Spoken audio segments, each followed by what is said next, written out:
Welcome to Lesson 3 of Story-Based English. In this lesson, we have a spooky, mysterious story for you.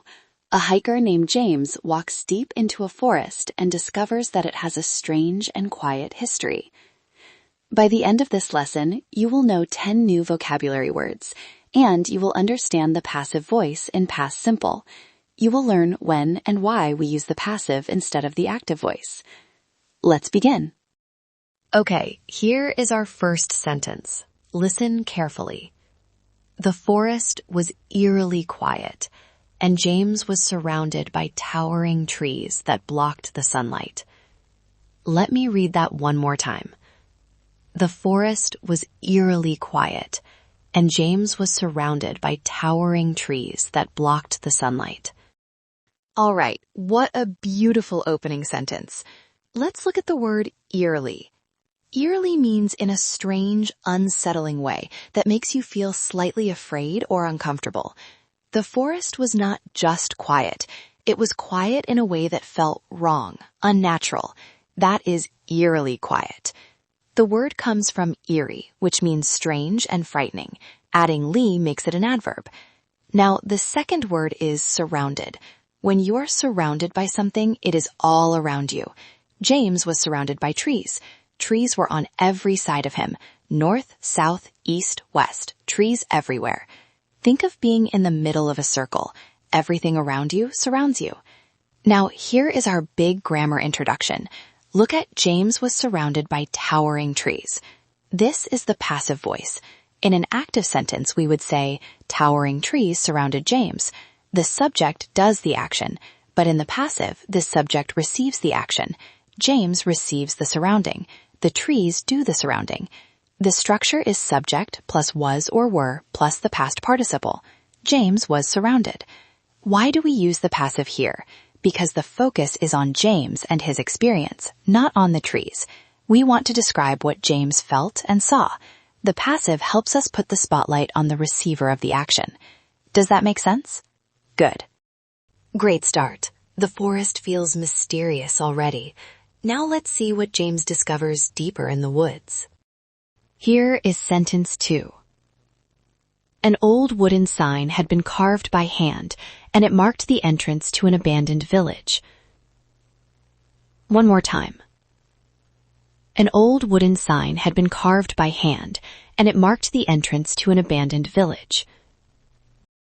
Now, here is where the story gets really interesting. Let's look at the word abandoned. When a place is abandoned, it has been left empty. Nobody lives there anymore. Nobody takes care of it. An abandoned building has broken windows and weeds growing everywhere. An abandoned village has no people in it. It is a powerful word because it suggests that people were once there, but they left. Why did they leave? That is the mystery. Now, the second word is carved. To carve means to cut into a hard material like wood or stone to create a shape, letter, or design. The sign was carved by hand, meaning someone used a knife or tool to cut the letters into the wood. Not printed, not painted, carved. Now, the grammar. Look at had been carved by hand. This is still the passive voice, but notice the by hand at the end. In passive sentences, we can add by to tell us who or what did the action. By hand means a person did it with their hands and tools, not a machine. The by phrase is called the agent. It tells us the actor. We do not always need the agent, but when it adds important information, we include it. Here, by hand tells us the sign was handmade, which is important for the atmosphere of an old, forgotten village. And notice something else. Had been carved uses the past perfect passive. This means the carving happened before another past action. But do not worry too much about past perfect right now. Focus on the by phrase. That is the key takeaway from this sentence. An abandoned village. This is getting mysterious. Let's explore what James finds there. Here is sentence 3. A small stone shelter had been preserved perfectly, as if someone had taken care of it for centuries. One more time. A small stone shelter had been preserved perfectly, as if someone had taken care of it for centuries. Oh, this is beautiful and mysterious at the same time. Let's look at the word preserved. When something is preserved, it has been kept in good condition. It has not been destroyed or damaged. Food can be preserved so it lasts longer. A building can be preserved so it does not fall apart. This stone shelter was preserved perfectly. It looks almost new, even though it is very old. Think of a museum. Objects in a museum are preserved so people can see them for many years. And the second word is shelter. A shelter is a place that protects you from weather or danger. It can be a small building, a cave, or even a tent. In this story, the shelter is a small stone building where people could stay safe. Now, the grammar here continues our passive theme, had been preserved, another passive construction. But notice, there is no by phrase. We do not know who preserved it. That is the mystery. Remember from the last sentence, we learned the by plus agent pattern. Here, the agent is missing on purpose. When we do not know who did the action, or when it is not important, we simply leave out the by phrase. The sentence says as if someone had taken care of it, so there is a hint that a person was involved, but we do not know who. The passive without an agent adds to the mystery perfectly. Can you feel how the passive voice creates atmosphere here? That is exactly why authors choose it. Okay, let's do a mid-story review. We have learned some amazing vocabulary. Do you remember what eerily means? Right, in a strange, unsettling way. And abandoned? Left empty, nobody there anymore. Now, the grammar. What is the passive voice structure in past simple? Subject plus was or were plus past participle. And when do we include the by phrase? Only when the agent adds important information. Great, you are doing wonderfully. Let's see what else James discovers. Let's continue. Here is sentence 4. Old tools and broken pots were scattered across the ground, as if the inhabitants had left in a hurry. One more time.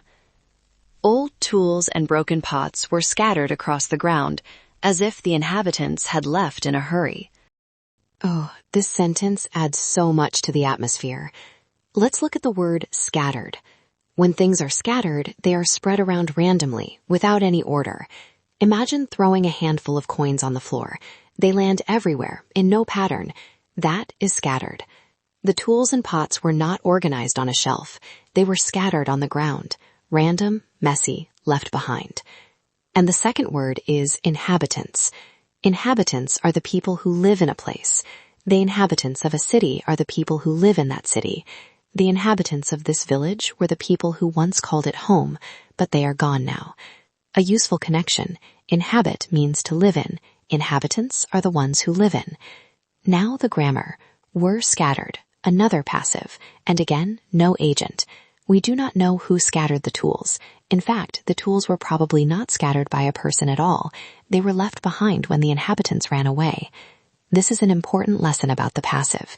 Sometimes the passive is used because there is no clear agent. Things just happened. The tools were scattered. The door was broken. The path was blocked. Nobody specific did these things. They just are that way. And here is a nice connection to what we covered earlier. Remember sentence 2? The village was abandoned. Now we learn more about why it looks abandoned. The inhabitants left in a hurry. Things were scattered. The word abandoned is deepening in meaning with every new sentence. What a mysterious place. Now let's find out if James discovers the truth about this village. Here is sentence 5. A local historian later revealed that the village was destroyed by a massive flood over 100 years ago. Let me read it again. A local historian later revealed that the village was destroyed by a massive flood over 100 years ago. Now we get the answer to the mystery. Let's look at the word revealed. To reveal means to make something known that was previously hidden or secret. The historian revealed the truth. Before this, James did not know what happened. The information was hidden, and the historian made it known. Think of a magician lifting a curtain to show what is behind it. That is revealing. The truth is revealed. Now, the grammar in this sentence is particularly interesting because it shows both active and passive voice in the same sentence. A local historian revealed. This is active voice. The historian is the subject, and the historian does the revealing. But then, the village was destroyed by a massive flood. This is passive voice. The village is the subject, and it receives the destruction. The flood is the agent after by. Why did the author choose active for the historian and passive for the village? Because the historian actively tells the information, but the village did not do anything. It received the flood's destruction. Active for the actor who does something intentionally, passive for the thing that had something happen to it. This is the big lesson.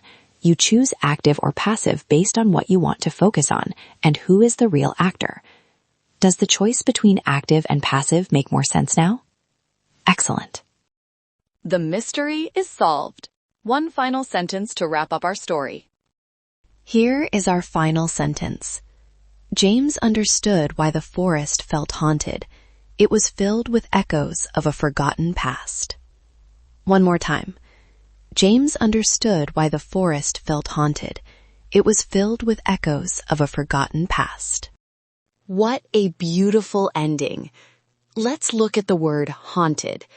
When a place is described as haunted, it feels like ghosts or spirits are present. But the word can also be used more generally. A haunted place feels heavy with memories and the past. The forest feels haunted not because of real ghosts, but because of the history that fills it. It is a powerful word because it connects the physical place with emotions and memory. Now, notice the passive voice one final time. It was filled with echoes. The forest was filled. Again, no specific agent. Nobody filled the forest with echoes. The echoes come from the past, from history, from the memories of the people who once lived there. And look at the word forgotten, a forgotten past. Who forgot? We do not know. History was forgotten. The passive creates that sense of things happening without a clear person responsible. And here is one final connection that ties our whole story together. In sentence 1, the forest was eerily quiet. Now we understand why. It was not just quiet for no reason. It was quiet because it carried the echoes of a forgotten village, destroyed by a flood over 100 years ago. The eeriness had a story behind it all along. Beautiful, right? That is the magic of storytelling in English. Now let's listen to the complete story one more time. Just listen and follow along. The forest was eerily quiet, and James was surrounded by towering trees that blocked the sunlight.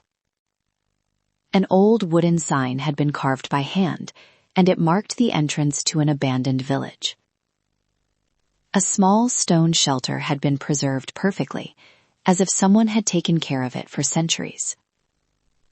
Old tools and broken blocks were scattered across the ground, as if the inhabitants had left in a hurry. A local historian later revealed that the village was destroyed by a massive flood over 100 years ago. James understood why the forest felt haunted. It was filled with echoes of a forgotten past. What a powerful story. And that is a wrap for Lesson 3. You did a fantastic job exploring the silent forest. Let's look at everything you learned in this lesson. Vocabulary. You learned 10 new words. Eerily, surrounded, abandoned, carved, preserved, shelter, scattered, inhabitants, revealed, and haunted. 10 words. Grammar. We covered the passive voice in past simple. You now know how to shift the focus from the person to the action, and why that's so useful for creating mystery. Be proud of your progress. Now head over to the quiz section to test your knowledge, and don't forget the role-play section. You can practice being a hiker or a researcher, uncovering the mysteries of the silent forest with your AI partner. See you in Lesson 4, where we will find an old cabin in the mountains. Bye for now.